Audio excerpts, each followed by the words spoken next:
Got here early to see Empuraan, and we'll see. I'm looking forward to it. I'm excited to see Steven's story. The interval happened, and I'm just gonna go on a limb and say Steven planned everything out.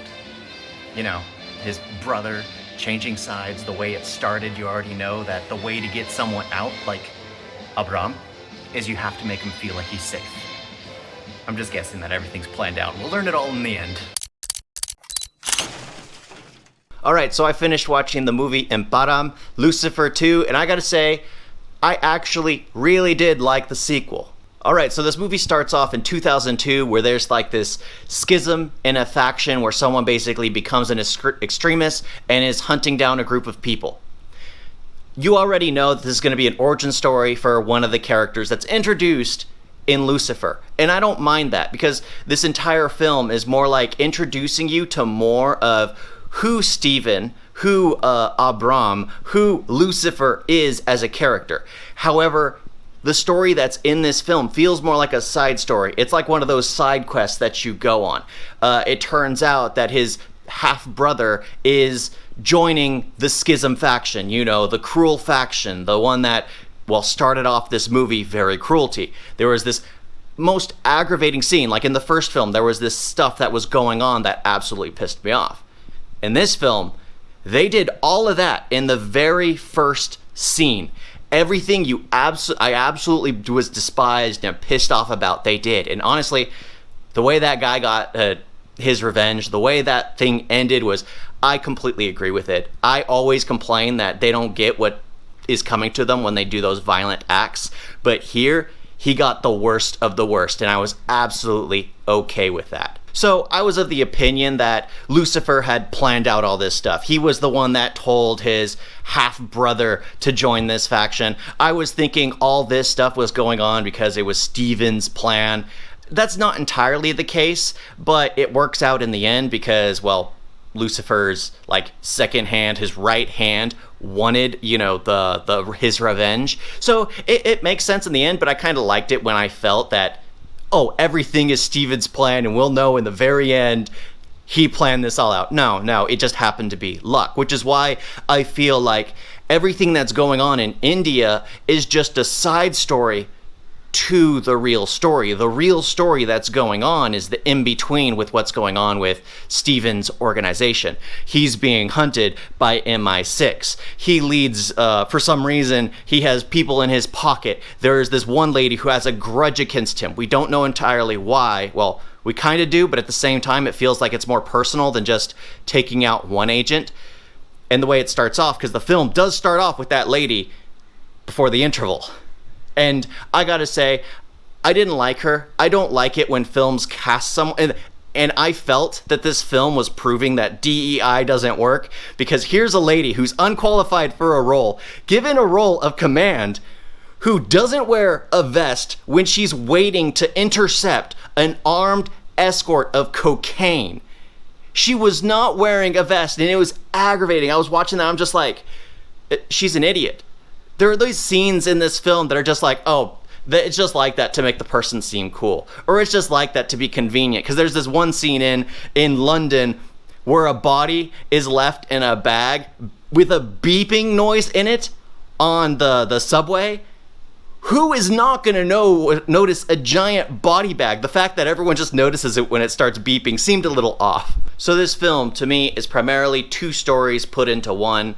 I have no issue with that. You get it a lot in Indian cinema. However, in this one, they collided with each other because they fell in line with what Steven wanted in the end.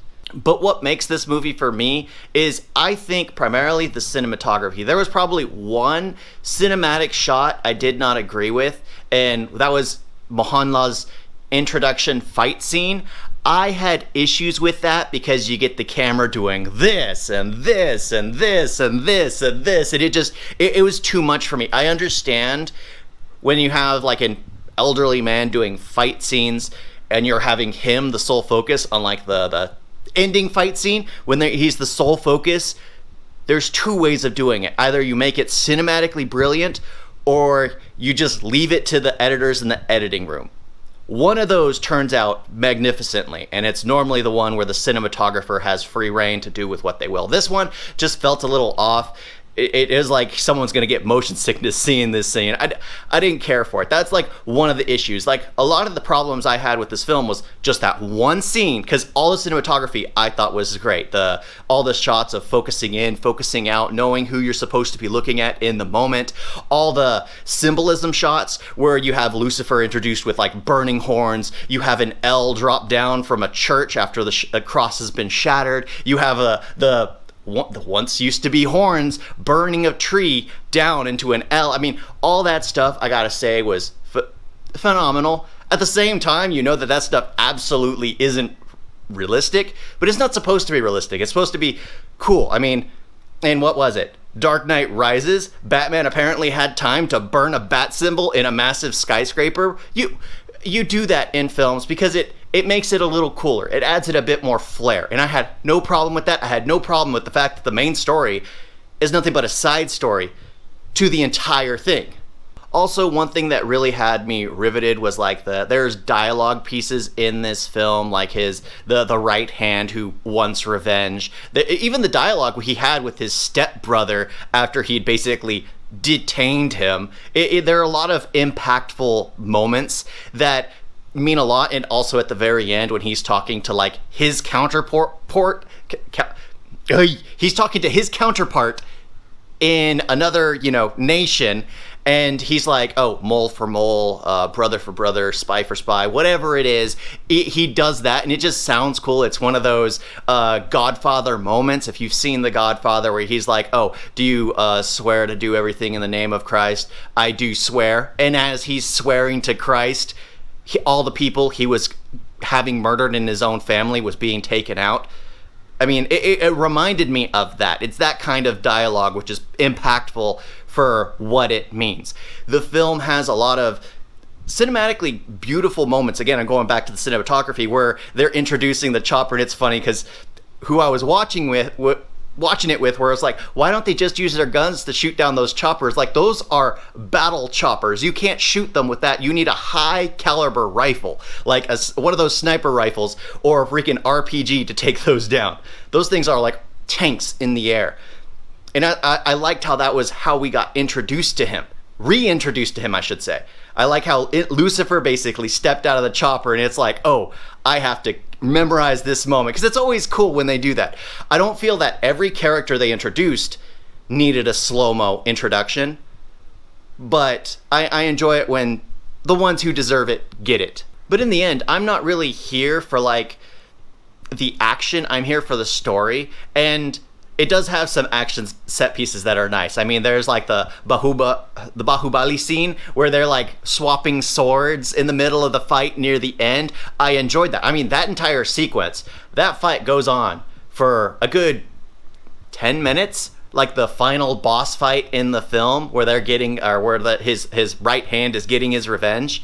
I enjoyed that. That was actually an exciting set piece, that whole situation. Sure, it feels like it's off the beaten story. It's not a part of the main story, but it was enjoyable to be there and be a part of it and see it.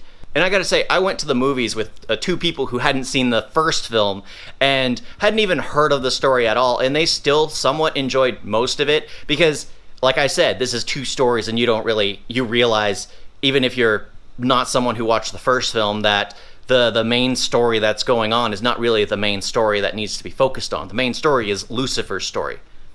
That is like the sole focus of everything. And they enjoyed what it was, because they still have those exciting set pieces. They still have the exciting mystery behind it all. You still have everything unraveled, and the way it ended. Just no matter if you've seen the first film, if you've seen the second film, if you're someone who just watched the last scene and hear that piece of dialogue as the basically two counterparts are talking to each other, and then what happens, and then you get to L3, the beginning, and it's like you realize that the third one is going to be both an origin story and the final chapter. At least I'm hoping it's going to be like a mix between both. Kind of like how Bahubali split it into two, where you have the beginning, which is technically the end, and then you have the end, the conclusion, which is technically the beginning. If you think about it, that's actually the way it is. It's just edited differently. And I gotta say, I enjoyed this film. I did enjoy this film. Sure, there are the weird aspects of like the lady who wasn't wearing bulletproof armor until for some reason she decided to run towards a bomb. There was the body bag that was left in the middle of the subway, and no one mentioned anything until it started beeping like an explosive. I mean, come on. Come on. But again, other than those nose and cheek kind of things, it's like, come on. You know, those kinds of things. I enjoy it. I enjoy the story. I'm really curious to find out more because this one really does feel like an in-between. However, unlike some of the other things I've seen that have sequels, this one I enjoyed because like KGF, hands down, I prefer that film, but I'll never watch the second film again. It just doesn't serve a purpose to me. It feels like it's tacked on. The first one feels like a complete film. In this one, Lucifer, apparently it's written as a 3-part, so they knew where they were going from the beginning, and I enjoy that. I enjoy that kind of course, Star Wars-esque aspect, where you write out everything originally, and then you just put out the first part as a feeler to see if it has a future. And when it grows legs of its own, that's when you go forward. Anyway, I did enjoy the film. I recommend the film. Sure, there are people who can complain. I'm sure there are people who are going to complain who haven't even bothered seeing it just because it's fun to create turmoil. I mean, there are aspects about it I didn't care for, but overall, I enjoyed it, and I know I would see it again. Thank y'all for watching. Talk to you next time. Doodles!